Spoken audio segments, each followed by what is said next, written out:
Hello बच्चों, अपन chapter number 11 पढ़ रहे हैं जीव प्रौद्योगिकी सिद्धांत और प्रक्रम। इसमें आज अपन एक नया टॉपिक लेके आए हैं जिसका नाम है सीमाकारी एंडोन्यूक्लियेज एंजाइम। बहुत इंपॉर्टेंट एंजाइम है।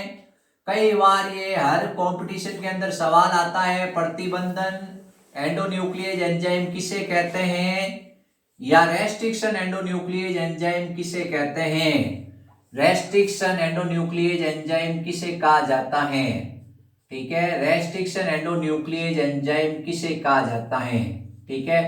ये सवाल आता है। या सीमाकारी एंडोन्यूक्लियेज एंजाइम किसे कहा जाता है। तीन नाम बता रहा हूं, आपको तीनों नाम याद रखने हैं। एंडोन्यूक्लियेज एंजाइम किसे कहते हैं, कौन सा एंडोन्यूक्लियेज, प्रतिबंधन एंडोन्यूक्लियेज, रेस्ट्रिक्शन एंडोन्यूक्लियेज या सीमाकारी एंडोन्यूक्लियेज। सबसे पहले तो न्यूक्लियेज एंजाइम दो तरह के होते हैं, ये चीज याद रखनी है। न्यूक्लियेज एंजाइम दो तरह के होते हैं, एक होता है एक्सोन्यूक्लियेज और एक होता है एंडोन्यूक्लियेज। ये ध्यान रखना है, एक्सोन्यूक्लियेज और एंडोन्यूक्लियेज दो एंजाइम होते हैं, दो तरह के न्यूक्लियेज एंजाइम होते हैं। ये एक मेरे पास डीएनए है। अगर मुझे डीएनए के न्यूक्लियोटाइड को किनारों से काटना है, अगर मुझे डीएनए के न्यूक्लियोटाइड को किनारों से काट के अलग करना है, मैं एक्सोन्यूक्लियेज काम लूंगा। और अगर मुझे डीएनए को बीच से काटना है तो एंडोन्यूक्लियेज काम मैं लूंगा। सबसे पहले तो आपको याद रखना है, न्यूक्लियेज एंजाइम दो तरह का होता है। एक का नाम होता है एक्सोन्यूक्लियेज और एक का नाम होता है एंडोन्यूक्लियेज। अगर मुझे डीएनए को यहां से किनारों से काटना है, डीएनए के न्यूक्लियोटाइड को मुझे किनारों से काटना है, मैं एक्सोन्यूक्लियेज काम लूंगा। और अगर मुझे डीएनए को बीच से काटना है, यहां से काट के मैंने डीएनए को अलग कर लिया, तो मैं एंडोन्यूक्लियेज एंजाइम काम में लूंगा। ये आपके क्लियर होना चाहिए।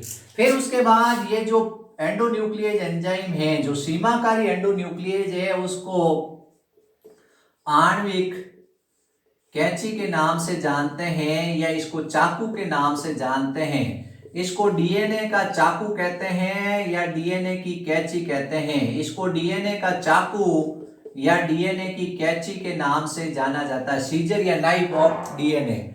ये डीएनए को एक निश्चित स्थान से काटता है। ये सबसे इंपॉर्टेंट है, ये डीएनए को निश्चित स्थान से काटता है।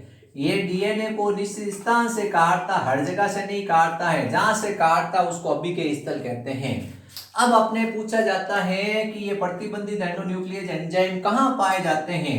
ये आसीम केंद्री के अंदर पाए जाते हैं, यानी प्रोकैरियोटिक कोशिका के अंदर पाए जाते हैं, यूकैरियोटिक कोशिका के अंदर नहीं पाए जाते हैं। जैसे अपन कहते हैं इस्चीरिया कोलाई जीवाणु है, क्या है, जैसे इस्चीरिया कोलाई जीवाणु है उसके अंदर ये पाया जाता है। इस्चीरिया कोलाई जीवाणु के अंदर पाया जाता है।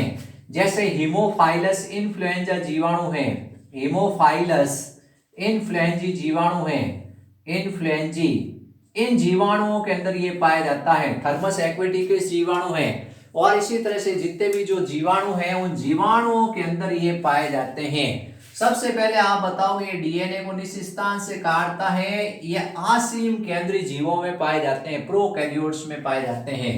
अब आपको बताते हैं ये काम कैसे करता है। ये जैसे एक जीवाणु है, इस जीवाणु के ऊपर जीवाणु भोजी आक्रमण करता है। जीवाणु भोजी की परिभाषा, वे विषाणु जो जीवाणु को संक्रमित करते हैं, ये जीवाणु भोजी है। क्या है, जीवाणु भोजी है। ये जीवाणु भोजी क्या करता है, जीवाणु पर आक्रमण करता है। जीवाणु भोजी किस पर आक्रमण करता है, जीवाणु पर। जीवाणु भोजी एक्चुअल में क्या है, विषाणु है। क्या है, ये इसका डीएनए है। जैसे ये इसके ऊपर आक्रमण करेगा तो ये क्या होगा, ये सीमाकारी एंडोन्यूक्लियेज एंजाइम निकलेगा और इसके डीएनए के टुकड़े टुकड़े कर देगा। और ये जो डीएनए आया है इसके टुकड़े टुकड़े कर देगा, डीएनए नष्ट हो जाएगा। तो ये अपनी प्रतिरक्षा के लिए, ये अपनी प्रतिरक्षा के लिए अब इसका निर्माण करता है। जीवाणु भोजी जब इस जीवाणु पे अटैक करता है तो जीवाणु भोजी क्या करता है, अपना डीएनए इसमें भेजता है। उस टाइम क्या होता है कि ये सीमाकारी एंडोन्यूक्लियेज एंजाइम निकलता है और इसके डीएनए के टुकड़े टुकड़े कर देता है और जीवाणु भोजी की खात्मा कर देता है। तो अपनी सुरक्षा के लिए, अपनी सुरक्षा के लिए हथियार उठाता ये अभी तक 900 से अधिक प्रकार के सीमाकारी एंडोन्यूक्लियस की खोज हो चुकी है। अब सबसे इंपॉर्टेंट सवाल कि प्रथम सीमाकारी एंडोन्यूक्लियस की खोज हुई थी, उसका नाम बताओ। हिंद सेकंड। जो प्रथम सीमाकारी, ये परीक्षा में सवाल आता है कि प्रथम सीमाकारी एंडोन्यूक्लियस की खोज हुई थी, उसका नाम बताओ। हिंद सेकंड। क्या नाम है उसका? हिंद सेकंड याद रखना है, ठीक है। ये अपने मेन सवाल बनता है। यहां से सवाल आपके ऑब्जेक्टिव बनेगा कि भाई प्रथम खोजा गया सीमाकारी एंडोन्यूक्लियस का नाम बताओ। इसका नाम है हिंद सेकंड। क्या है? HIND फिर सेकंड। तो अपन कहते हैं कि सीमाकारी एंडोन्यूक्लियस की खोज किसने, वैज्ञानिक ने की थी? आर्बर्ट ने की थी। इसकी खोज की थी। फिर उसके बाद नाथन और स्मिथ ने इसको विलगन किया था, और आर्बर और नाथन और स्मिथ को इसके लिए नोबेल पुरस्कार मिला था इस एंजाइम की खोज के लिए। ये एक आणविक जीव विज्ञान में काम, कई बार परीक्षा में ये सवाल आ चुका है। ऐसा कौन सा एंजाइम है जो डीएनए को निश्चित स्थान से काटता है? ये कपड़ा है। इस कपड़े को आपको काटना है। आप कैंची काम में लेते हो, लेकिन इसको आप कहां से काटते हो? एक फिक्स जगह से। तो वैसे ही क्या होता है कि आपको ये डीएनए काटना है, तो डीएनए को फिक्स जगह से काटना है, यहां से ही काटना है। तो उस कंडीशन में आप कौन से एंजाइम को बुलाते हो? आप कहते हो भाई तुम आओ, तुम डीएनए को निश्चित जगह से काटोगे। अब आपसे सवाल पूछा गया, सीमाकारी एंडोन्यूक्लियस किस में पाया जाता है? सीमाकारी एंडोन्यूक्लियस एंजाइम किस में पाया जाता है? पहला ऑप्शन है पादप, दूसरा ऑप्शन है जंतु, तीसरा ऑप्शन है जीवाणु, चौथा ऑप्शन है जीवाणु भोजी, या लिखा हुआ आगे विषाणु। तो आपको उत्तर बताना है। ये जीवाणु में पाए जाते हैं। किस में पाए जाते हैं? ये जीवाणु में पाए जाते हैं, ठीक है। आपको जीवाणु भोजी नहीं लिखना है, जीवाणुओं से निकलते हैं और जीवाणु भोजी को मारते हैं, ठीक है। तो ये सुरक्षा के लिए है। आप खड़े हो, आपके ऊपर कोई हमला करेगा तो आप अपनी सुरक्षा के लिए निकालोगे प्रतिबंधित एंडोन्यूक्लियस और उसके टुकड़े टुकड़े कर दोगे। अब इसका नामकरण बताते हैं कि सीमाकारी एंडोन्यूक्लियस का नामकरण कैसे किया जाता है। जैसे लिखा हुआ है ECOR फर्स्ट, जैसे लिखा हुआ है हिंद थर्ड या हिंद सेकंड, ये ऐसे लिखा हुआ है, ठीक है। ये आखिर ऐसे आया कहां से? ये क्या है? ये सीमाकारी एंडोन्यूक्लियस के नाम है। परीक्षा में सवाल आया सीमाकारी एंडोन्यूक्लियस के नाम लिखो। आप ऐसे मत लिखना ई कोलाई, आप ऐसे मत लिखना हीमोफाइलस इन्फ्लुएंजा। ये सीमाकारी एंडोन्यूक्लियस के नाम नहीं है, जीवाणु के नाम है। किससे नाम है? जीवाणु के नाम है। और ये किसके नाम है? ये सीमाकारी एंडोन्यूक्लियस के नाम है, ठीक है। तो ये नामकरण कैसे हुआ? नामकरण में सबसे जो पहला अक्षर है वो उसके वंश का आता है। जो प्रथम शब्द काम में लिया जाता है, जो प्रथम अक्षर काम में लिया जाता है, वो जीवाणु के वंश का होता है। जीवाणु के वंश का होता है, यानी जिस जीवाणु से वो प्राप्त हुआ है उसके वंश का होता है। अब ई का मतलब है स्टीरिया। क्या है? ई का मतलब है स्टीरिया। तो स्टीरिया पूरा नहीं लिखेंगे, इसका पहला अक्षर ई लिखेंगे। क्या लिखेंगे? अपन ऐसा नहीं कि पूरा स्टीरिया लिखेंगे, अपन सिर्फ ई लिखेंगे। तो ई आता है, ये है इसका वंश। फिर उसके बाद कोलाई, कोलाई की मीनिंग होती है ये, तो अपन दो अक्षर लेंगे। फिर उसके बाद जो दो अक्षर होते हैं, अगले जो दो अक्षर होते हैं वो होते हैं उसकी जाति के। दो अक्षर लिखे जाते हैं जाति के। इनको लिखा जाता है छोटी अंग्रेजी में, जो अंग्रेजी के छोटे शब्द है उसमें, और इसको लिखा जाता है अंग्रेजी के बड़े अक्षर में। किसमें लिखा जाता है? अंग्रेजी के बड़े अक्षर में। फिर उसके बाद लिखा हुआ आर, आर है प्रभेद। क्या है? यानी वो किस से प्राप्त हुआ है, किस प्रभेद से प्राप्त हुआ है, वो उसका नाम आता है। फिर उसके बाद में प्रभेद ये लिखे हुए रोमन शब्द, फिर लिखे हुए रोमन शब्द, रोमन शब्द लिखे हुए फर्स्ट, रोमन शब्द लिखे हुए थर्ड, रोमन शब्द लिखे हुए सेकंड। ये है प्रभेद का क्रम। क्या है? प्रभेद का क्रम। प्रभेद मतलब होती है कॉलोनी, यानी कि स्ट्रेन, या उसका अपन कह सकते हैं कि उसकी एक जाति के बाद में एक प्रभेद होता है, अलग अलग कॉलोनियां बनती है, फर्स्ट कॉलोनी, सेकंड कॉलोनी। तो प्रभेद के आधार पर आता है ये शब्द अंग्रेजी वाला, और फिर उसके बाद वो प्रभेद का कौन सा क्रम है उससे आता है ये रोमन शब्द। तो नामकरण कैसे किया जाता है, ये सवाल आता है कि भाई सीमाकारी एंडोन्यूक्लियस का नामकरण कैसे करेंगे। तो आप बताओगे प्रथम अक्षर आएगा वंश का आएगा, और वो अंग्रेजी के बड़े अक्षर में आएगा। फिर उसके बाद दो अक्षर आएंगे जो जाति के होंगे, जो अंग्रेजी के छोटे अक्षरों में लिखे जाएंगे। फिर उसके बाद प्रभेद आएगा, फिर उसके बाद आएगा रोमन शब्द। रोमन शब्द प्रभेद का क्रम है, यानी प्रयोग संख्या है उसकी। ये तो है स्ट्रेन, यानी अलग अलग स्ट्रेन होती है जिसको अपन कल्चर करते हैं, यानी कल्चर किया जाता है, उस कल्चर के आधार पर नाम आ जाता है प्रभेद। फिर कल्चर का जो क्रम होता है, ठीक है, यानी अपन कॉलोनी है, उस कॉलोनी को क्रम, कौन सा क्रम है, पहला है, दूसरा है, तीसरा है। एक जीवाणु है एस्चेरिचिया कोलाई, क्या है, एस्चेरिचिया कोलाई, ठीक है। सबसे पहले आएगा ECO, फिर उसके बाद प्रभेद आया R, फिर कौन सा प्रभेद है, तीसरा प्रभेद का क्रम है, तो ये हो गया इसका नाम ECOR थर्ड। क्या हो गया ये? हीमो, H का मतलब है हीमोफाइलस, H का मतलब है हीमोफाइलस, हीमोफाइलस उसका क्या है, वंश। फिर इन्फ्लुएंजी, इन्फ्लुएंजी क्या है, इन्फ्लुएंजी उसकी जाति है, जाति के दो अक्षर वो भी छोटे, वंश का पहला अक्षर बड़ा, ये अपने को ध्यान रखना है। तो इस तरह से इसका नामकरण करना है। अब सवाल आता है कि सीमाकारी एंडोन्यूक्लियस कार्य कैसे करता है, ठीक है। अब ये क्या करता है, डीएनए को एक निश्चित स्थान से काटता, अपन कह रहे हैं डीएनए को निश्चित स्थान से काटता है, निश्चित स्थान से काटता है, निश्चित स्थान से काटता है, ठीक है। अब अपन समझते हैं कि ये जैसे ये डीएनए है, इसमें नाइट्रोजन क्षारक है GATTC,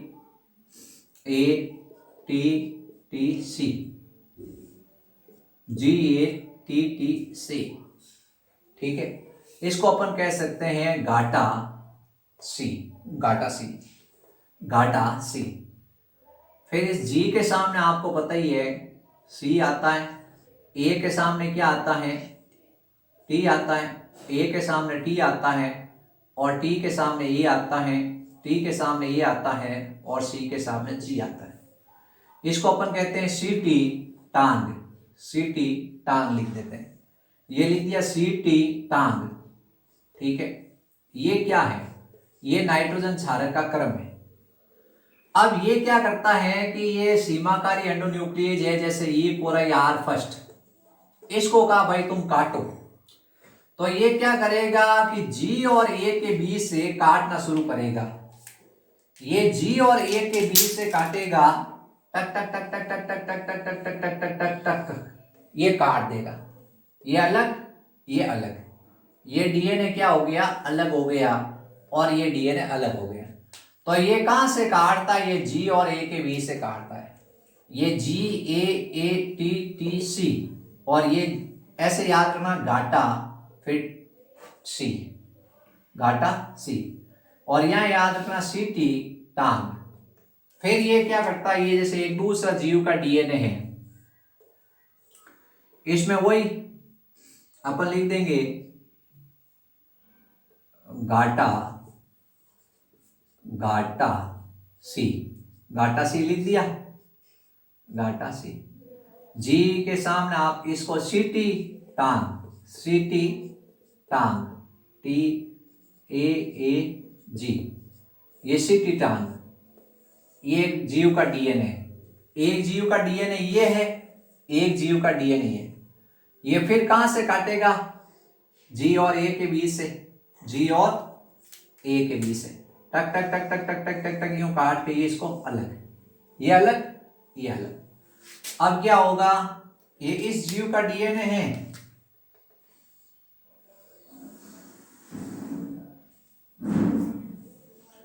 ये रहा जी, क्या रहा, या जी बचा, या बचा सी टी टांग, जी हट गया, बचा जी के सामने सी और फिर टी ए, इसको काट के अलग किया, ए ए टी टी सी, सी के सामने जी, ये ऐसा अलग। अब ये एक डीएनए ये हो गया, एक डीएनए हो गया। अब ये डीएनए लाइगेज एंजाइम क्या करेगा, इन दोनों को जोड़ देगा।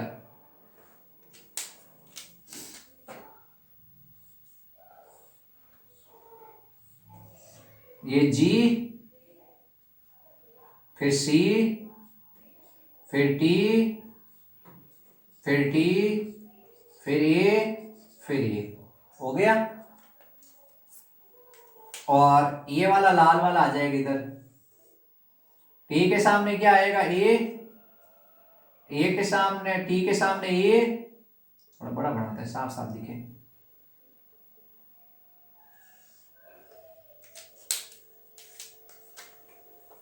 आपको ये बनाना कॉपी के अंदर, यूं नहीं सिर्फ देखा और राजी हुए कि सर कैसे बना रहे हैं, प्रैक्टिस करनी है तुम लोगों को। ये जी, फिर अपन ए टी, लाल पेन से बनाओ, ये लाल पेन से, ए टी के सामने ए आ गया, फिर ए, फिर टी, फिर टी, इस तरह से ये आ गया है। और फिर सी और ये जी, और ये बन गया है अपने दो अलग अलग स्रोतों से प्राप्त डीएनए को जोड़ दिया, काटा किसकी सहायता से, सीमाकारी एंडोन्यूक्लियस से, इसको और इसको जोड़ा किसकी सहायता से, डीएनए लाइगेज से। पहले यहां से cut cut cut cut cut cut अलग, इसको भी कट कट कट कट अलग, ये काले वाला यहां से गायब कर दिया, ये आसमानी वाला यहां से गर्म कर गायब कर दिया। अब ये काले वाला लाल वाले के साथ जुड़ गया और ये पुनर्योजित डीएनए बन गया है। तो इस तरह से इसका काम होता है डीएनए को फिक्स जगह से काटना। परीक्षा में सवाल आता है ये डीएनए को कैसे काटेगा, तो ये डीएनए को जिस स्थान से काटेगा उसको कहेंगे अभिगेय स्थल। क्या कहेंगे, अभिगेय स्थल कहते हैं। यानी जो अपन कहते हैं कि ये 4 से 6 न्यूक्लियोटाइड होते हैं, उनको पहचानता है और पुनरावर्ती क्रम में होते हैं, वहीं से काटता है। ठीक है, अब सीमाकारी एंडोन्यूक्लियस में एक परिभाषा दे रखी है, पॉलिंड्रोम डीएनए। पॉलिंड्रोम डीएनए क्या होता है, यानी डीएनए ऐसा डीएनए जिसको 3 से 5 दिशा में पढ़ा जाए या 5 से 3 दिशा में पढ़ा जाए, नाइट्रोजन क्षारकों का क्रम समान होता है, जिसमें नाइट्रोजन क्षारकों का क्रम क्या होता है, समान होता है। चाहे आप 3 से 5 दिशा में पढ़ो या 5 से 3 दिशा में पढ़ो। मैंने एक शब्द लिख दिया, मैंने कहा मलयालम, मैंने लिख दिया मलयालम। मैंने कहा बेटा इंटेलिजेंट हो तुम इधर से पढ़ो, तो एक बेटा क्या करता है, मलयालम पढ़ता है। दूसरा बेटा उर्दू का होता है, वो कहता है सर मैं इधर से पढ़ूंगा। मैं कहूँ तू पढ़ ले इधर से, तो मलयालम पढ़ता है। चाहे इस दिशा से पढ़ा जाए चाहे इस दिशा से पढ़ा जाए, वो समान होते हैं। तो ऐसे ही मैंने लिखा घाटा, घाटा चंद। इधर से मैंने लिखा ये कौन सी दिशा हुई, ये 5 से 3 दिशा हुई। ठीक है, फिर मैंने इधर से पढ़ना शुरू किया। इधर जी के सामने, सी के सामने जी आता है, और इधर टी के सामने ए आता है, इधर ये ए आता है, इधर ये टी आता है, इधर टी आता है, इधर ये आता है। ये 3 के सामने क्या होता है, 5 क्या होता है, और 5 के सामने क्या होता है, 3। मैं इधर से पढ़ूंगा घाटा चंद, इधर से पढ़ूंगा घाटा चंद। ठीक है, तो 3 से 5 दिशा में पढ़ा G A T T C, G A T T C, यानी विपरीत क्रम। जो ये इस क्रम है, तीसरा किनारा है, ये मान लो अपन ने कहा 5वां किनारा है, ये तीसरा किनारा है। चाहे 5 से 3 दिशा में पढ़ा जाए इधर अपन कहेंगे ये कौन सा होगा, 5 से 3 दिशा में पढ़ा जाए, चाहे 3 से 5 दिशा में पढ़ा जाए, उसका अनुक्रम समान होता है तो उसको अपन कहते हैं पॉलिंड्रोम डीएनए। यानी विपरीत जो अनुक्रम होते हैं, विपरीत किनारों से अगर उसको पढ़ा जाए, विपरीत किनारों से उसको अगर पढ़ा जाए तो उसमें क्या होता है, नाइट्रोजन क्षारकों की जो सीक्वेंस है वो समान होता है, उसको कहते हैं पॉलिंड्रोम डीएनए। ऐसा डीएनए जिसमें नाइट्रोजन क्षारकों का क्रम समान होता है विपरीत किनारों से। किस किनारों से, विपरीत किनारों से, चाहे 5 से 3 दिशा में, चाहे 3 से 5 दिशाओं में, उसको कहते हैं पॉलिंड्रोम डीएनए। तो इस तरह से ये अपने सीमाकारी एंडोन्यूक्लियस कंप्लीट हो चुका है। इसमें बहुत सारे सवाल आते हैं, सीमाकारी एंडोन्यूक्लियस का नामकरण बताओ, सीमाकारी एंडोन्यूक्लियस है उसको आणविक जीव विज्ञान की कैची क्यों कहते हैं, सीमाकारी एंडोन्यूक्लियस है वो उसकी विशेषता बताओ। तो सीमाकारी एंडोन्यूक्लियस के बाद एक सवाल इसमें और बनता है, पॉलिंड्रोम डीएनए क्या होता है। तो आपको बताना है जैसे मलयालम शब्द को चाहे किसी भी दिशा से पढ़ा जाए, वैसे ही हम जो नाइट्रोजन क्षारकों का क्रम पढ़ते हैं डीएनए में, यदि ये विपरीत किनारों से पढ़ा जाए तो ये एक समान होता है, तो उसको कहते हैं पॉलिंड्रोम डीएनए।